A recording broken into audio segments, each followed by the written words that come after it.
Di sebuah desa kecil di pinggiran hutan, berdirilah sebuah rumah reot milik keluarga Surya. Hidup mereka sederhana, bahkan cenderung nelangsa. Ayahnya, Pak Surya, dulunya buruh bangunan yang kini tak punya pekerjaan tetap. Istrinya, Bu Sarti, hanya bisa berjualan gorengan di depan rumah, dan dua anak mereka, Nina dan Andi, sering menahan lapar ketika malam tiba. Hari demi hari, utang makin menumpuk. Sementara itu, warung Bu Sarti sepi pembeli. Hingga suatu malam, di tengah hujan deras, datanglah seorang pria tua berkerudung hitam ke rumah mereka. Tak ada yang tahu dari mana asalnya, hanya suara langkahnya di lantai kayu yang membuat jantung berdegup. Pria itu menatap Pak Surya dalam-dalam dan berkata dengan suara serak, "Kalian ingin keluar dari kesusahan ini, bukan? Tapi setiap kemewahan, ada harganya." Ia menawarkan sebuah cara, memelihara tuyul, makhluk kecil pemangsa rezeki orang lain. Awalnya, Pak Surya menolak. Tapi rasa putus asa mengalahkan akal sehat. Mereka sepakat. Malam itu juga, ritual dilakukan di belakang rumah, di bawah pohon beringin besar yang konon sudah lama dianggap angker. Sejak saat itu, kehidupan mereka berubah drastis. Esoknya, warung Bu Sarti selalu ramai. Uang datang dari arah yang tak jelas. Bahkan Pak Surya, tanpa alasan, tiba-tiba diajak bekerja di proyek besar dan mendapat bayaran tinggi. Dalam beberapa bulan, rumah mereka berubah, dari reot jadi megah. Orang-orang desa heran, tapi tak berani bertanya. Namun di balik kekayaan itu, ada syarat yang harus dipenuhi. Setiap tahun, satu nyawa harus menjadi tumbal. Awalnya, mereka memilih hewan, ayam, kambing, bahkan anjing liar. Tapi makhluk itu menuntut lebih. Suatu malam, ketika keluarga itu duduk makan malam, suara dari kamar belakang terdengar lirih, suara seperti anak kecil tertawa, lalu berkata, "Tahun ini, manusia." Malam-malam mereka menjadi gelap. Nina sering mendengar langkah kaki kecil berlari di loteng. Andi pernah melihat bayangan anak tanpa wajah menatap dari balik pintu. Dan Bu Sarti, setiap malam, terbangun karena mendengar suara tangisan dari bawah kasur. Hingga suatu hari, seorang warga kehilangan anaknya yang masih balita. Desas-desus pun muncul. Orang-orang mulai curiga pada keluarga Surya yang kini hidup mewah tanpa alasan jelas. Suatu malam, warga datang berbondong-bondong membawa obor, mengepung rumah itu.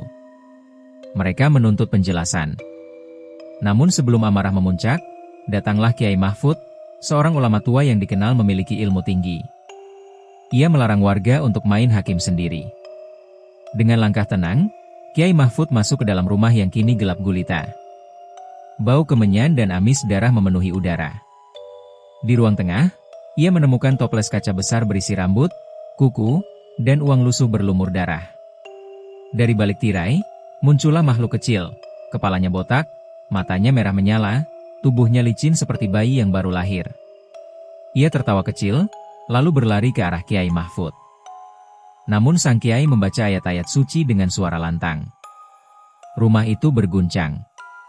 Piring pecah, lampu padam, dan dari dinding keluar darah hitam yang menetes seperti hujan. Pak Surya dan keluarganya menangis ketakutan, menyesali segalanya. Makhluk itu menjerit, tubuhnya mulai terbakar cahaya putih yang keluar dari tasbih Kiai Mahfud. "Rezeki dari jalan gelap takkan pernah membawa berkah," ujar sang Kiai. Ketika subuh tiba, tuyul itu lenyap, hanya meninggalkan bau busuk yang tak hilang selama berhari-hari. Rumah megah mereka runtuh menjadi puing. Keluarga Surya kembali miskin, tapi kali ini mereka memilih untuk hidup dengan tenang, apa adanya. Orang-orang desa tak pernah lagi melihat pria berkerudung hitam itu. Namun di malam-malam tertentu, di bawah beringin tua, warga masih sering mendengar suara anak kecil tertawa pelan, seolah menunggu seseorang yang baru untuk membuat perjanjian yang sama. Beberapa bulan setelah kejadian itu, kehidupan keluarga Surya tampak kembali normal. Rumah mereka memang hancur, tapi warga desa, yang merasa kasihan, membantu membangunkan gubuk kecil di tepi sawah. Pak Surya kini menjadi penjaga malam di gudang beras, sementara Bu Sarti membuka warung kecil di depan rumah. Mereka tampak lebih religius. Setiap maghrib, suara lantunan doa terdengar dari rumah mereka. Namun, di balik itu semua, Ada sesuatu yang tak pernah benar-benar pergi. Sejak malam tuyul itu musnah, Nina, anak sulung mereka, sering mengalami mimpi aneh. Dalam tidurnya, ia melihat seorang anak kecil tanpa wajah duduk di bawah pohon beringin sambil memanggil namanya pelan. "Nina, main yuk, aku sendirian." Awalnya Nina mengira itu hanya mimpi buruk sisa trauma. Tapi semakin lama, suara itu mulai terdengar bahkan ketika ia tidak sedang tidur. Terkadang saat ia mencuci baju di sumur belakang, terdengar langkah kaki kecil di belakangnya, lalu lenyap begitu ia menoleh. Suatu malam, ketika angin bertiup kencang dan daun-daun beringin bergemerisik, Andi, adiknya, menghilang. Keluarga itu panik. Mereka mencari ke seluruh penjuru desa. Tak ada jejak. Tapi di bawah pohon beringin tua, mereka menemukan bekas tapak kaki kecil, mirip sekali dengan milik anak kecil, tapi berjumlah 3 baris sejajar, bukan 2 seperti manusia. Bu Sarti pingsan seketika.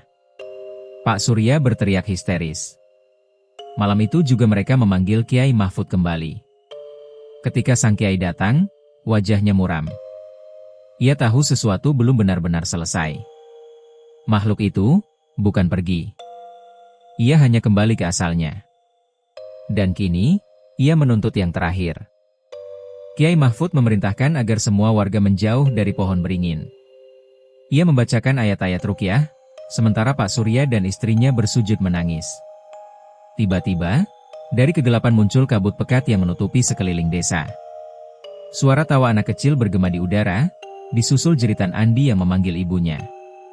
Bu Sarti berlari ke arah suara itu, tapi tubuhnya terhenti di tepi beringin. Dari balik akar yang besar, muncul tangan kecil, dingin, pucat, dan penuh lumpur, mencengkeram pergelangan tangannya. "Bu, aku kedinginan." Namun ketika Bu Sarti menatap wajah di balik akar itu, matanya membelalak ketakutan. Itu bukan Andi. Wajah itu polos, tapi tanpa mata dan hidung. Hanya mulut kecil yang terus tersenyum. Kiai Mahfud segera menancapkan tongkat kayunya ke tanah, membaca doa lebih keras. Angin berputar, tanah bergetar, dan beringin tua itu mengeluarkan suara retakan keras seperti tulang yang patah. Dari akar-akarnya, keluar cahaya hijau redup dan jeritan-jeritan halus, seperti suara anak-anak yang menangis. Lalu, hening. Ketika semua reda, Andi ditemukan pingsan di bawah pohon, tubuhnya penuh tanah, tapi masih hidup. Namun di pergelangan tangannya ada bekas cengkeraman kecil, seperti tangan bayi. Kiai Mahfud menatap keluarga itu dalam-dalam. Pohon ini harus ditebang. Selama ia berdiri, kegelapan akan selalu mencari tuannya. Namun anehnya, ketika warga mencoba menebang beringin itu keesokan harinya, kapak mereka selalu patah, dan malamnya, suara tangisan anak kecil kembali terdengar, kali ini dari arah rumah baru keluarga Surya.